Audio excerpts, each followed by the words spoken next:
If you have been playing Mobile Legends recently, you probably have heard of this thing called the Dark System. So what is the Dark System and why does it exist?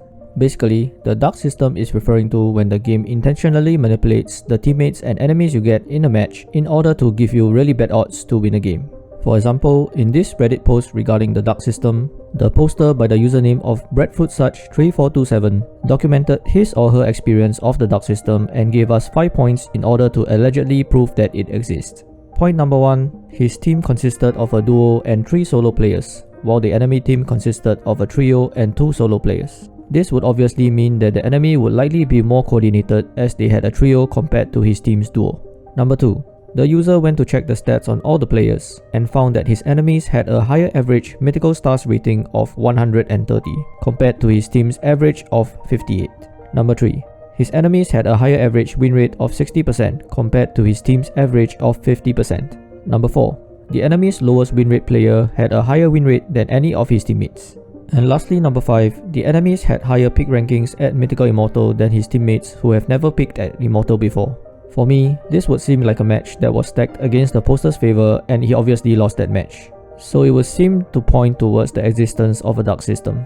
But why does the Dark System exist, and why would Mobile Legends purposely try to hinder player progress? To truly understand why the Dark System exists, we are going to have to dig deeper. Now, Mobile Legends is a competitive 5v5 multiplayer online battle arena game, otherwise known as a MOBA. So, for any regular game to start, it requires 10 players, 5 on your team and 5 on the enemy team. So how does the game find and connect these 10 players? This is where a matchmaking system comes in. As with any other modern MOBA game, the system places any players that want to play into a matchmaking queue.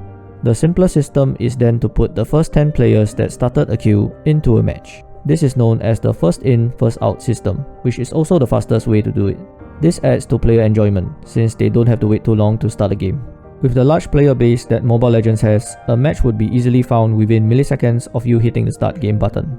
However, the problem with the simple first in first out system is that the player enjoyment isn't just related to how quickly they can get into a game, but also how they feel while playing it. A player would feel pretty bad if they are matched against really strong enemies and get stomped throughout the game, or have no sense of achievement if they are the ones stomping the weak enemies. And this is where skill-based matchmaking or SBMM comes in. The goal of this system is to, as much as possible, gather players of close to equal skill level into the same match to provide a fair playing field for all players involved, but at the cost of increased queue times. It does this by recording a MMR, or matchmaking rating, to every player, according to a set of metrics gathered from their matches, such as wins, damage dealt, KDA, and so on. The MMR of each player is then used when they queue up. The assumption of this system is that fair matches where players are matched with others of roughly equal skill will maximize player enjoyment. And as a player who enjoys fair competition, I would strongly agree with and support such a system. By the way, when I'm talking about MMR in this video, I'm not talking about the hero MMR that is used to climb global or street rankings for your chosen hero. That's a totally different rating that is used for a completely separate ranking system. So don't confuse them for the same thing. The MMR I'm talking about is completely invisible to us, and we have no access to it.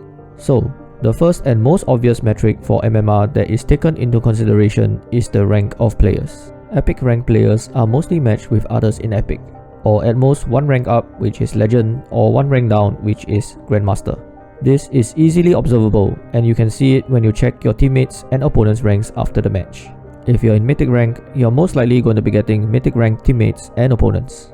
However, after accounting for rank, the rest of the factors that make up a player's MMR have never been publicly revealed. This could be any performance metric from how many wins or losses, gold earned, kills, death, turret damage, and many more. It's really hard to say without Moonton confirming any of it, and they have never talked about the matchmaking system or any details of it. Now, in a perfect world where SBMM is implemented successfully, it should ensure a fair gaming environment where the best players with high MMRs and high ranks enjoy competitive sweaty matches, while low MMR players with low ranks can avoid being stomped on. But I think Mobile Legends have taken their matchmaking system a step further. You may ask, what do I mean? Well, just accounting from my experience of playing 1200 solo queue rank matches in Season 33, the number of times that I felt that I was matched with players of equal skill level on either team was close to never. Most of the matches I played had a clear skill difference on either my team side or the enemy side, which led to easy victories or crushing defeats. While I did enjoy some of those victories, as a win always feels good, I still felt bad for the enemies that were playing good on the opposite team. The sense of satisfaction for achieving that victory was missing, which bled some of the enjoyment of the game for me. Meanwhile, the crushing defeats were just completely unenjoyable, even if I tried to see the positives in it.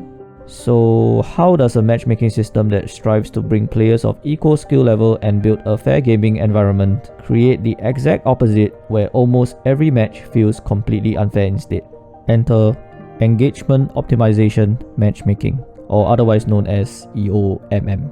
In EOMM, the goal of the matchmaking system is to ensure that players stay engaged to the game for as long as possible, which is why it's called EOMM. Engaged simply means that the player is online in the game and plays matches. The longer the player stays engaged in the game, the bigger the active player base is and the higher the chances that the game can sell skins to the players. So how does this system get players to stay engaged? Isn't SBMM enough to ensure players are enjoying the game enough to play the game for long enough? Well, let me tickle your brain for a bit and ask you this. How often do you want to play another match after losing one? I asked my community on YouTube this exact same question, and only 7% of them said they are gonna stop playing after losing a game.